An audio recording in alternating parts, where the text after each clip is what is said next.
함께 말씀을 보겠습니다. 시편 126편 5절과 6절 말씀입니다. 시편 126편 5절 6절 말씀. 눈물을 흘리며 씨를 뿌리는 자는 기쁨으로 거두리로다. 울며 씨를 뿌리러 나가는 자는 반드시 기쁨으로 그 곡식단을 가지고 돌아오리로다. 우리 말씀 하나 더 보겠습니다. 마태복음 17장 8절 말씀입니다. 제자들이 눈을 들고 보매 오직 예수 외에는 아무도 보이지 아니하더라. 오늘 말씀은요, 하나님 말씀을 끝까지 안 듣고 하나님 말고 다른 우상을 섬기고 고집 부리다가 결국 유다 나라가 완전히 망하고 바벨론이라는 거대한 제국의 포로로 끌려갔다가 다시 고향으로 본국으로 돌아오는 거죠. 예루살렘으로 돌아갈 때 그때 지은 시편입니다. 이 시편 126편은요, 먼저 첫 번째 포로들이 돌아오고 시간이 지나서 이제 두 번째로 2차 포로 귀환이 이루어지는 상황입니다. 그때 에스라라는 사람이 있었어요.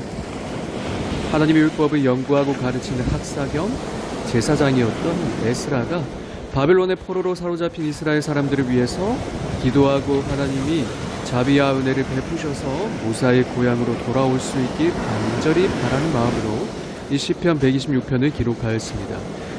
그래서 오늘 우리가 읽은 이 본문 시편 126편 5절에 이렇게 말씀하죠. 울며 씨를 뿌리러 나가는 자는 반드시 기쁨으로 그 곡식단을 가지고 돌아오리로다. 하나님, 우리 이스라엘 백성들이 포로로 살면서 지금껏 많은 시련과 고난과 고통을 당했습니다. 하지만 이제는 반드시 영광스러운 미래를 하나님 우리를 위해 예비하셨다라는 것, 그것을 믿음으로 고백합니다. 마치 이렇게 하나님께 울부짖으며 또 기대하는 마음으로 기록한 것 같습니다. 여러분, 우리가 아주 어렸을 적부터 교회를 다니고요, 신앙생활합니다. 이리쿵 저리쿵 부딪히고 힘들고 어려운 시간을 숱하게 경험합니다. 넘어지죠. 방황하지만 그래도 끝까지 주님을 믿는 신앙을 잃지 않으면 우리는 결국 무엇을 얻게 될까요? 다시 말해 우리가 얻을 곡식단은 무엇일까요? 눈물을 흘리며 씨를 뿌리며 기쁨으로 그 곡식단을 가지고 거둔다는데 우리가 얻을 곡식은 뭘까요? 우리가 매일 맛있게 먹는 밥의 원료 벼일까요?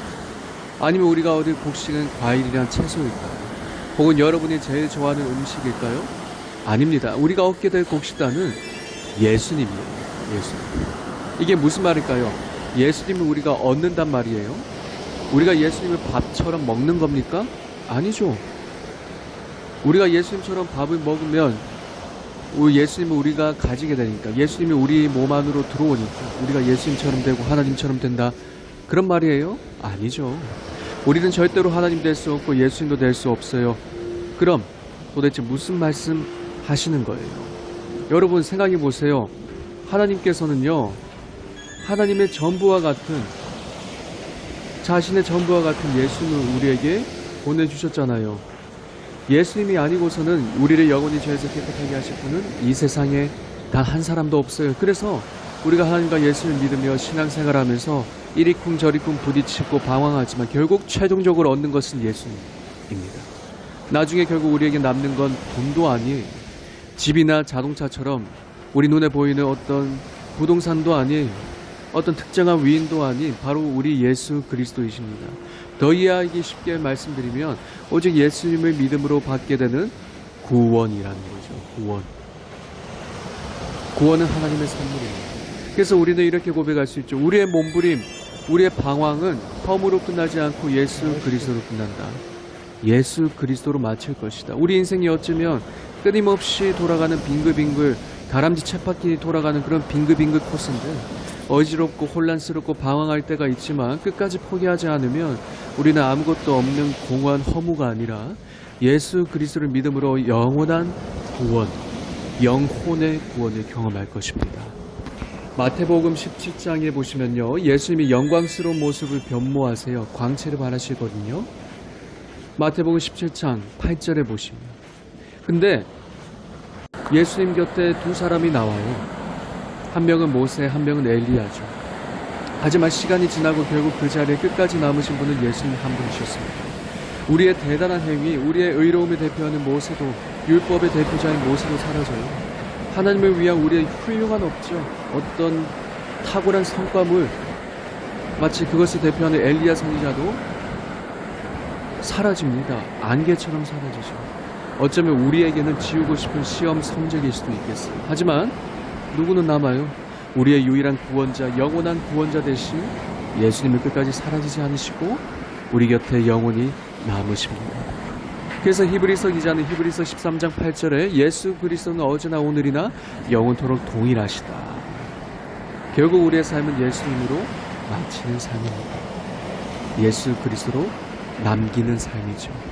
함께 기도하겠습니다. 하나님, 우리가 기쁨으로 반드시 얻고 수확할 열매 곡식단은 시간이 지나면 썩어져 부패하고 영원히 쓰지도 먹지도 못할 음식이 아닙니다. 재물이 아닙니다. 영원하시고 이 세상에서 가장 크고 유일하신 왕 예수님, 바로 그분이십니다. 우리가 인생을 살면서 열심히 땀 흘리고 일하고 공부하고 갑자기 또 새길로 한 번씩 새서 허튼 짓과 실수와 방황을 하다가 결국 우리 인생에서 마지막으로 최종적으로 얻는 것은 예수님 한 분이십니다. 그분이야말로 우리가 반드시 추수하고 수확할 열매입니다. 하나님께서는 하나님 자신의 전부를 우리에게 아낌없이 주셨고 자신의 전부를 우리에게 내어주셨습니다. 자신의 전부를 우리에게 주시고 반대로 우리의 전부를 다 가지셨습니다. 우리와 하나님과의 관계가 너무 이렇습니다. 오직 주님만을 남기는 거룩한 삶을 우리 친구들이 살게 하여 주시고 우리를 붙들어 주시옵소서. 감사합니다. 예수님 이름으로 기도합니다. 아멘.